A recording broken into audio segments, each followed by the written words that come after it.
No, Jay, I just want to be clear about this. See, this is how history gets convoluted, though, because people want to try to put Jay on the Mount Rushmore in the 90s, and it's like, well, that's Biggie, Pac, and Nas for sure. Like, we're sure on that, right? We're not having no conversation about that. Well, you got 4 spots. So who would the 4th guy be in the 90s? It would be my question to you. It might be Jay. Okay, so is that fair to Redman? It is what it is. No, that's not what I asked you. How many classic albums did Redman drop in the 90s? 3. How many did Jay drop in the 90s? 1 and a possible. So how is this a conversation? Did Redman also do How High? He did. Did he not end the decade with Blackout with Method Man and Redman? I'm thinking Snoop or Cube. I don't mean to interfere on your or X, or I'm cool with Cube or X actually. Yeah, I mean, because if we talk impact, because I think when we talk about the 90s, we tend to forget about 90, 91, 92. You know what I mean? No, actually, if we're being fair about this, actually, you know what I was thinking about? Face? Is that no Cube? No, Scarface too, but probably not enough notoriety because here's the thing. Well, Cube got America's Most, Death Certificate, Lethal Injection, The Predator, Kill at Will. He's on The Diary. He's the only guest appearance on The Diary. He's got West Side Connections album in '96, which he got is Friday and Players Club. He has Friday. He's got Players Club. He's got Pushing Weight on War and Peace. That spot belongs to Ice Cube. It does. So it's Pac, Big, J. I mean, it's Pac, Big, Nas, Ice Cube in the 90s. Because I think what people fail to remember sometimes is setting off the 90s in hip hop, he was the biggest guy. It's Cube. No, yeah. Cube was that guy. Cube was the biggest. How about this? When that whole super lyrical era of like Rakim and KRS and G-Rap and them was coming to a close, Cube was the guy. Yeah. Cube was the next guy when that era's ending. And if you actually look at it, he held weight the whole decade. Because it wasn't until 98 that War and Peace came back that he really lost steam.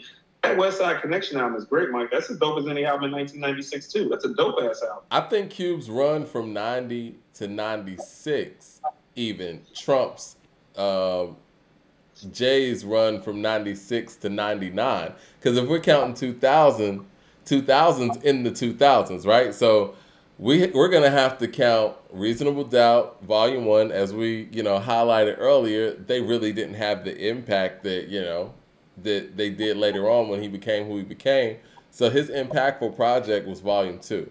Volume 3 really wasn't that. And then that's it. You know what I'm saying? If those are the 4 we're going off of, and you're putting that up against Kill at Will, America's Most, Death Certificate, The Predator, Bow Down, yeah, it's not even a conversation, to be honest.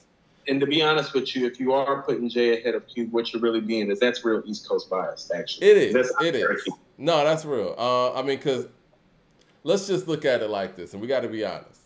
Reasonable Doubt became a classic after he became what he was, right? And it's a brilliant album. I love Reasonable Doubt. I think it's his best album. But the impact wasn't immediate, right? And so Volume 1 is viewed as a drop-off, isn't it? How about this? He's viewed it in that way, and I know it's your favorite Jay album, or one of them. Well, that's why he's talking about he didn't appreciate it till the second one came out, because it's like when you listen to Volume 1, you're like, hold on, where's the guy that was about to get indicted? You know what I mean? Because he only shows up on Imaginary Player. You Must Love Me. Streets is Watching.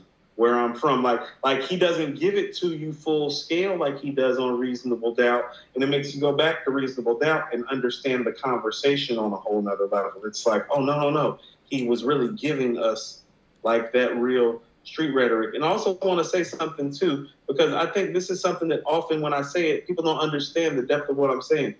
Jay filled Cool G Rap's lane and actually made it a viable lane for dope boys to sell records. Cool G Rap wasn't selling no damn records.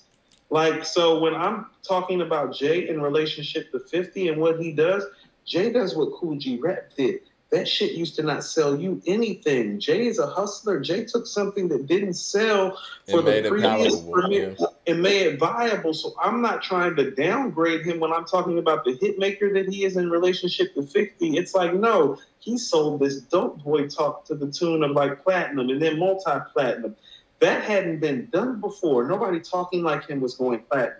Cool G Rap wasn't going gold. DeCarlo with the super chat says Snoop is the answer. Y'all crazy. And I would say that, and I love Snoop. But we just talking about Doggy Style. Yeah, I can't give him the whole decade. Doggy Style and the Chronic, but we can't give him the whole decade. Yeah. LP says Cube, Snoop, Redman, Method Man, Kim, Common, Face. You know, Kim is an interesting pick too, and I see people saying DMX and all of that as well. Nas the Goat says Jay doesn't belong. Too many bad albums in the 2000s. Mad Max says Jay's not over DMX in the 90s. Laughing my ass off. Get Jay out of here. LL over Jay in the 90s. Snoop, Cube, let's relax. Here's why people are saying X over Jay, because when Jay was outside from 96 to 99, well, X popped up right after, dropped 2 classic albums, and sold more records. Yeah. Uncle Fram says, Coop, every resolution cannot always end with the downplaying of Jay. Didn't I just play Jay up in terms of what he did for the Hustlers lane and selling records? Did I miss something about what I said? Didn't I just say that was like a feat? Guys that were talking like that weren't selling records before, and he's the guy that made it viable and made those records get sold? How is that a downplay? I was just playing him up in terms of what he accomplished. You're supposed to say that Jay-Z's on the Mount Rushmore of every decade. Oh, right. Just like you tried to convince me that Nas is on the... When we give people like Redman and Ice Cube and Scarface, they're just due, and Jay only makes one Mount Rushmore list like every other MC would probably make, it's a problem. Right. Yeah, just like you tried to get me to put Nas on the Mount Rushmore over T.I. in an era that was really T.I.'s era.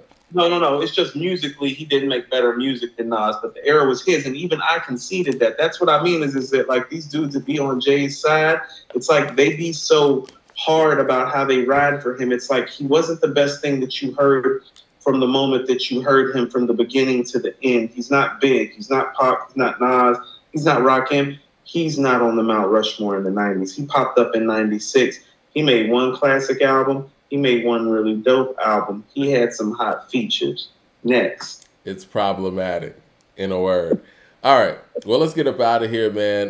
We appreciate everybody rocking with us this whole episode, man. We got some really good stuff here, and I'm looking forward to the 8-Ball MJG and UGK versus. Just reading those old tweets, kind of like, or not tweets, but posts from Bun B, kind of pissed me off a little bit. But hey, we're good. And we're going to watch this thing.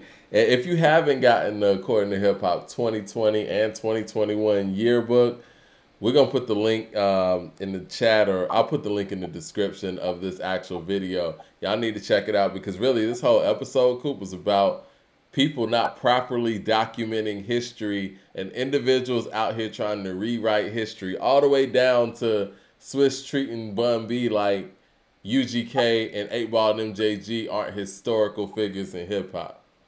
Hold on. This is what I mean about how you have to be careful about how you levy things. And Scarface wouldn't make our Mount Rushmore in the 90s. Once you listen to Scarface's albums in the 90s, Mr. Scarface is back, The World Is Yours, The Diary, The Untouchable, My Homies, The Last of a Dying Breed. Don't you think objectively, album-wise, that deserves more consideration than what Jay did? I think the hits is where, objectively speaking, yes. If we're just sticking it to the music and we're not talking about anything outside of that culturally, yes. I mean, but the reality of the situation is, like, when we talk about these Mount Rushmores, we talk about, like, the impact. And I will say this, like, Jay had people dressing like him. Even if he did kind of take certain trends from certain places, there were rappers that came out that were like mirrored images of Jay. Like, you remember the guy ROC from So Def? Like, there was a lot of people who were trying to rhyme like Jay, and his impact was felt. It was what it was. So anybody who would say Jay over Scarface in the overall scheme of things, I could see where they're coming from. But I understand where you're coming from, if it's just album for album, yes, Scarface does deserve that consideration. LP says Mavs in 9. Yeah.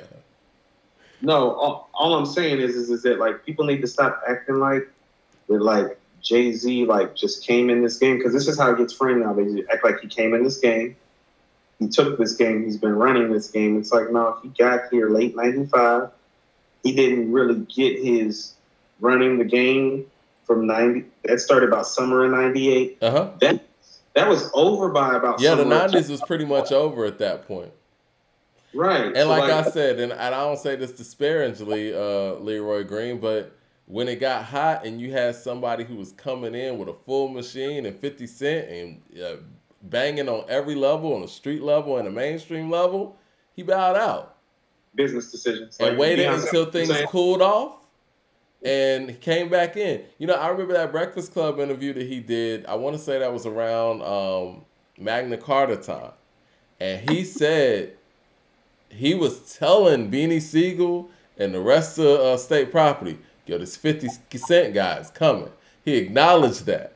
He knew what was coming. He's one of those guys that knows, especially in the industry back then, everything was so calculated and everything was so planned out in the industry. It's not like it is today where people could just upload an album tomorrow. They know what's happening. People on the inside, they know what's happening 6 months from now.